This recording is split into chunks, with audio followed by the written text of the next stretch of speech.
Good evening and welcome to Wolfpack All Access here from the Rose Bowl down in Pasadena. A rough opener for Nevada, 58-20 the final against UCLA. Coach Brian Polian, generous enough to join us right here on the field. Coach, your thoughts on your team's performance and just overall in the game? Well, I mean, the UCLA club did a great job. They are a very good football team. Hundley's a great quarterback. I think we did some things that are encouraging, but overall, when you lose a game like this by 38 points, it's hard to find a silver lining. At least there is right now. Now, I'm sure we'll go out and we'll look at the film, and some guys will stick out to us on tape, and some other guys will show us some things that maybe we need to make some personnel moves. But clearly, this is the first step in a long journey, and clearly we have a lot of work to get done, and we're going to get back to work first thing tomorrow morning. You knew that UCLA was going to come in with an outstanding offensive front. They're very young, but they're very talented. Expected that Nevada's defensive line was going to be a strength this year, but there was some tough putting some pressure on the quarterback. Did you expect that offensive front of UCLA to be that tough? No, well, and part of it too, they threw a ton of three-step. I mean, the ball got out in a hurry. I mean, there were some times that we won one-on-one matchups, but the ball's already gone. Yeah. Clearly we need to do a better job of tightening up coverage, and when we have hats and gaps in the run game, we got to knock people back. And then when they do throw five-step and stand back there, we need to generate some pressure. But I mean, they threw a lot of quick game tonight too, and it's hard to get home on quick game. You got to rally and tackle, and we got to cover. There were some times when you turned that on UCLA, though. You came up and you were drawing that a little. Was that expected coming in? Did you have that part of your game plan coming in? Yeah, we felt like we could get some cheap yards in the quick game. We also felt like we could tempo them a little bit, which I thought we did. And offensively, the story of the game offensively was not our inability to make yards. It was our inability to score touchdowns in the red zone. I mean, against an explosive offense like this, we can't match touchdowns with field goals. We need to match touchdowns with touchdowns. Let's talk about the running back position. You started Kendall Brock tonight. I heard that was a very, very generous gesture by Don Jackson. Yeah, I mean, Don, off of the evaluation of the coaches was the starter, but came to us and said, hey, listen, I didn't practice for a week because of an injury. This guy grinded it out all through camp. He should be the starter. So I think it speaks volumes to Don's character and the kind of guy he is, and we can build off of something like that. You got to play both of them quite a bit. So what did you learn tonight about your running backs? Oh, they're both fine. They're tough. I mean, they'll hump it up in there. I mean, of all the concerns we have right now, running back is not one of them. Mm-hmm. What would you say is a concern right now? Out of the blocks, the game's been over for a few minutes. Clearly, we got to get off the field on third down on defense. I mean, we had them in third and long a couple times, and we got to do a better job of situational football. You've got to win on third down, and I thought offensively, for three quarters of the game, I mean that's a ranked opponent. That's a pretty good team. Mm-hmm. We did some good things offensively, but again, we can't kick field goals. We need to produce in the red zone, and I think there were some bright spots, but clearly there are a lot of things we need to get fixed too. You knew coming into this season that you were going to have some talent on your offensive line. You got some guys that can play football, but there were going to be some questions. Did you have questions answered in the opener? Yeah, I did. I mean, I thought Kyle Roberts really represented himself well at the right tackle position. I mean, when UCLA went into nickel, they put Deion Hollins Jr. out there, a freshman pass rush specialist from Texas that I know very well from my A&M days, and I was concerned about that matchup, and I thought Kyle did a really nice job. Let's be honest, Anthony Barr is a great player. He's a first-round draft pick, grade-wise, but he didn't do very much tonight. Mm-hmm. I mean, I thought we protected fairly well, at least in the early portions of the game. Now, when we sit back there and have to throw it, that's not us. Yeah. I mean, we're not going to be a team that throws it 60 times a game. That's not who we are. So, the ability to keep some balance on offense and keep running the ball is going to be a big deal for us. Let's talk about the play of your quarterback, Cody Fajardo. Tell me about his play tonight. He took some hits. He just showed his toughness once again. Yeah, we need to do a better job protecting physically. He needs to do a better job of getting down sometimes. Yeah. But I thought, from the sideline without seeing the tape, his decision-making was pretty good. Yeah. He competed his tail off. And look, that's the bottom line. I mean, we just want the guy to go out there and compete. and he did that tonight. Just before halftime, you go into a 2-minute drill, and it worked really well for you. Tell me about that. Yeah, it's a really good drive, and I give our kids a lot of credit. I mean, we're down 17-6. You know, we marched down the field. I thought the coaches did a great job of managing the clock towards the end of the half, and we punch it in, and really, you know, at 17-13 at the half, you feel like, okay, yeah, you know, we got a chance to go, you know, hang in this one and keep it close and see if we could find a way to make a play. It just didn't work out that way. You went in half down 4. What did you tell your team at halftime? I told them that it was very important that we just keep doing what we were doing, but we had to tighten it up. I mean, I felt like, you know, we were allowing things a little bit too easy on defense, and you know, we should have been scoring touchdowns in the red zone. We're kicking field goals, but you know, we just needed to tighten things up a little bit. And unfortunately, they came out with more injury in the second half than we did. UCLA defers. They win the toss and defer, so they get the ball to start the second half. They score. You end up having to punt. They block the punt, and they score a touchdown. That's the difference in the game. That was the game changer. Yeah, right it's there. the difference in the game. And you know, we let them get down the field and punch it in. But even then, they kick off to us. We had been productive the last, you know, quarter and a half on offense. Felt like okay, and then we lose a one-on-one matchup on a third down and medium, and get sacked. And you go out there and we get a snap on the ground, pulls the punter out left. And again, they're not even in a rush look. They just a force guy beats one of our guys, and we just can't allow that to happen. I mean, that's a block punt in a ball game is just too big a momentum swing. You would know, a former special teams coordinator, you know how big those things can be.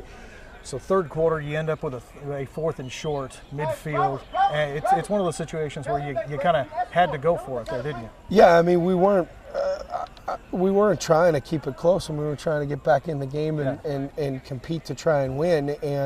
And the fact, I'll be very honest, the fact that we have a true freshman kicker who's kicking his first game, it would have been in a high 40s field goal attempt. You know, we felt like the screen was a good call. They made a great open field tackle. We didn't get the yard, and that's fine. I mean, that's one of those decisions. You just got to make it and move forward.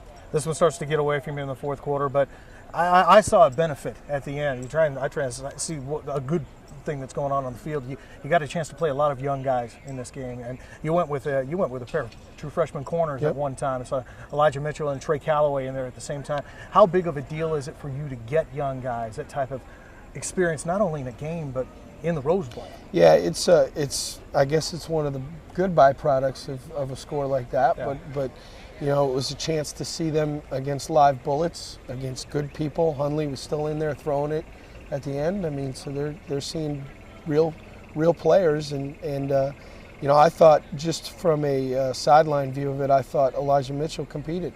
They threw a couple deep balls on him. He's right there. And look, if our best guys are true freshmen, then that's the way it's got to be. And you threw him back there in kickoff return as well. Yep. And a speed burner out of Corona, California. You've been talking about that guy for a while. Of course, Trey Calloway out of Seattle.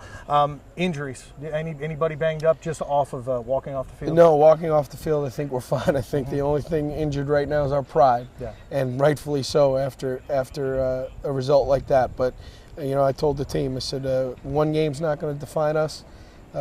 This is our first step, and now we're going to walk out of here, and our sole focus from the minute we walk out of the Rose Bowl tonight is going to be getting better. That's what you want. What are you going to take if there is one individual thing from this game? We know who we are now. We know where we are now. I mean, that's a really good opponent. That team's going to win a lot of games, but we know now. We've seen it live against a real team, and what we need to work on, and we're gonna you know, hang together as a team, strengthen our resolve, and get better. You and your staff tonight, so you really got a chance to get out there against live bullets. Were you pleased with the way your staff responded to it? I thought the staff did a fantastic job. I need to do a better job. I need to do a better job of not getting emotionally hijacked by officiating and you know, but I thought the game management, I thought the substitution management, we didn't have that many penalties.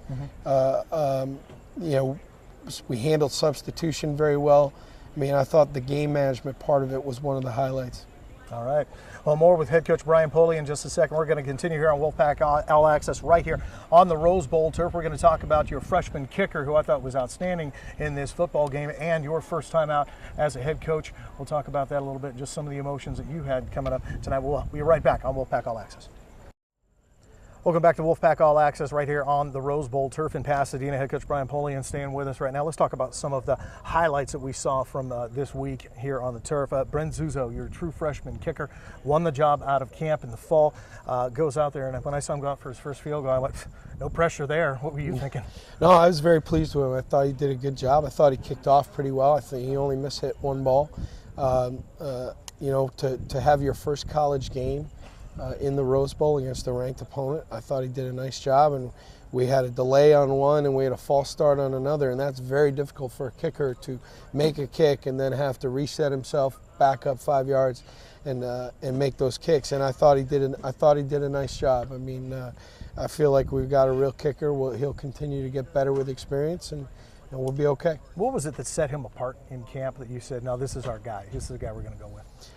He's got a great demeanor. I mean, he'd miss and he'd come back, and he's kind of got that closer's mentality. Mm-hmm. Even Mariano Rivera's going to blow a save every once in a while, and you got to have that great mentality and mental toughness to come back and put it out of your mind and make the next kick, and he's got that mental ability. So that's what separated him, and as a youngster, he's only going to get better. Mm-hmm. So we felt like it was the right thing to do, to go with the young guy, and you know, if there are some growing pains, so be it, but he represented himself very well tonight. Now, some guys in football will talk about a kicker and they're either groaning or cussing or whatever. You being a special teams guy yourself, how much of a weapon do you think a kicker can be? Oh, it's a big deal. I mean, you just look tonight. I mean, UCLA used 2 of them to kick off, but I mean, they had a bunch of touchbacks, and that's valuable. That's probably the one place as he gets stronger, he'll get better. But you know, when you can put a guy out there and know, you know, hey, he's going to make more, he's going to miss, and you're going to put points on. And frankly, you know, my mindset might change moving forward. I knew going into the game I wasn't real excited about asking the kid to make a 48, 50-yarder in his first college game. I wanted him to get into the rhythm of it and build some confidence. And, you know, moving forward, he's proven himself capable in game settings, and we'll probably change our approach in terms to when we might go for it on 4th down and when we might kick it. Another young man who cracked your 2-depth chart this fall was Hassan Henderson, a converted quarterback, now wide receiver. He's 6'5", a big target. Your thoughts on how he played tonight? I thought he did a nice job. I mean, I felt like on the one fade ball, he went up and went and competed and got the ball, and I felt like he was interfered with on the play, and he fought through it. Caught a couple of balls on 3rd down to convert. You know, he's a mismatch because he's so physically big and he's got great ball skills, and he's only going to get better. I mean, the guy's only been at wide receiver for half a spring and 1 training camp. How tough of a decision was it for you to go, all right, I'm going to burn one of my quarterbacks and move him to wide receiver? Was it tough for you to make that decision, or you just say, you know what, this is a weapon I need to get out on the field? Yeah, he was too big and too athletic, and his ball skills were too good to have him standing on the sideline next to us. I mean, he can make a contribution to help us win games, and he needed to do that. How about yourself, walking out onto the turf for the very first time as a head coach? I saw you walk out. Your wife Laura greeted you. It was a moment that you shared with about 50, 60,000 people. But what was going through your mind when you walked out for the first time? It was a neat experience, and it's one that I'll remember forever. Unfortunately, the outcome wasn't nearly what we had hoped for, but you only get so many firsts in your life, and for a guy that dreamed of being a head coach, this was a first. Yeah. And hopefully next week we can celebrate our first win instead of just our first game. But when the game started, then it was business as usual, and I didn't feel overwhelmed by the moment. I felt like, again, collectively as a staff, we did a good job of managing the game, and you know, so I'm no different from the team. There'll be things that I will do significantly better the second time around, because at least now I have a frame of reference. I've been through the experience. Let's go around the conference here in the Mountain West. Just kind of an up and down weekend for the Mountain West Conference. The shocker that I saw, Boise State falls to Washington 38-6. Broncos are still a very good football team. You guys get them later in the year. Fresno State 52-51 over Rutgers in overtime. USC handled Hawaii 30-13. UNLV a tough time against Minnesota. Wyoming almost pulls off the win at Nebraska. Credit to the Cowboys on that one. Yeah, Coach Christensen. You know, it's interesting.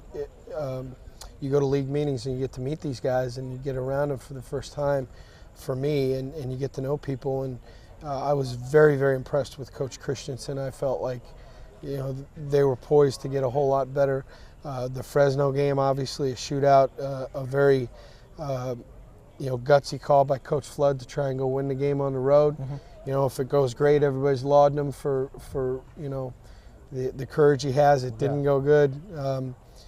So now people probably beat him a little bit, but that takes courage to make that call. And Hawaii hung in there for a while with USC, and it's interesting now in this role. I'm learning this conference. I'm studying this conference. I was watching the Utah State-Utah game. I think the world of Matt Wells. UNLV was a really close game for a half, and then it got away from them. Probably not too different than what happened with us here tonight. So, I told the team inside we play 12 one-game seasons. It's my job to watch the TV and watch the people in the league and kind of think down the road. But right now, really, our sole focus is just on Davis. All right. Thank you very much, Coach. We'll be right back with more on Wolfpack All Access. We will sit down with the arm of the Wolfpack quarterback, Cody Fajardo. Welcome back to Wolfpack All Access. Head coach Brian Polian joins us now one more time. We're going to talk schedule next weekend. You get the home opener against UC Davis, a chance for people to lick your wounds. But I would expect this is what Davis will call a bowl game for them. You're the biggest school on their schedule. Yeah, and we take no opponent for granted now. I mean, certainly we're in no position to look past anybody. The one thing coming out of here now is I refuse to walk around in the dumps now. It's not going to do any good. I mean, the only thing we can do now is just get positive and get these problems fixed and get ready to go, because we got, that's the nature of our business. You can't sit here and dwell on it. We got to get ready for the next one. And so when we get back to town tonight, I'll get about a 4-hour nap, and then it's time to go back to work. Sounds like my schedule this time of year too. What do you know about the Aggies? Not very much, to be honest with you. I mean, really, we're just focused on the first game. I mean, I know Coach Gould, and they've got a new staff, and they've got a great reputation. It's not that long ago that Davis went into Stanford and beat them. So I know they're capable, and our homework will begin tomorrow. They're certainly a giant slayer. Anybody who's watched football here on the West Coast knows that. You're approaching the practice this week. Anything you can tell us? I'm not asking strategy, but anything you can tell us? Anything you'll change or nothing? No, we're not going to change what we do. We're just going to do what we do and do it better. And if we need to cut down the package a little bit, that's what we'll do. But we need to make routine plays better. We need to tackle. We need to catch balls. We need to get ourselves into the right calls. We need to do the little things better, and the only way to get better at those is by practicing them. Continuing the basics. There's no doubt. When it comes to the running back position, do you consider that a dual position right now? We trust both guys completely, both in pass protection and as ball carriers, and over the course of a season, we'll be better off sharing the carries because they'll both feel better physically. You haven't seen film yet, but would you pick out a player of the game? Could you even pick somebody out? That's a guy I like, or no? No, not after a game like this. There is no player of the game. There's only let's go back to the drawing board and get better. As a coach, you've been through a number of big blowout wins and blowout losses. How do you handle it yourself? Where do you go back to the drawing board here in just a matter of hours? I mean, I'll evaluate everything we did in terms of the preparation. If we feel like we can do something better or do something in a different way that would have put us in a better position, then we're willing to look at everything. That being said, I'm not going to panic. Yeah. I mean, it's one game. Right. It's one game. Again, we're not defined. Our season's not going to be defined by one game. We got a long way to go, and we simply need to keep our head down, persevere, and get better. All right, Coach. Hey, Coach Brian Polian with us down here at Rose Bowl Turf. Wolfpack All Access. UC Davis, Saturday night at Mackey Stadium. Be there. It's going to be the home opener for Nevada.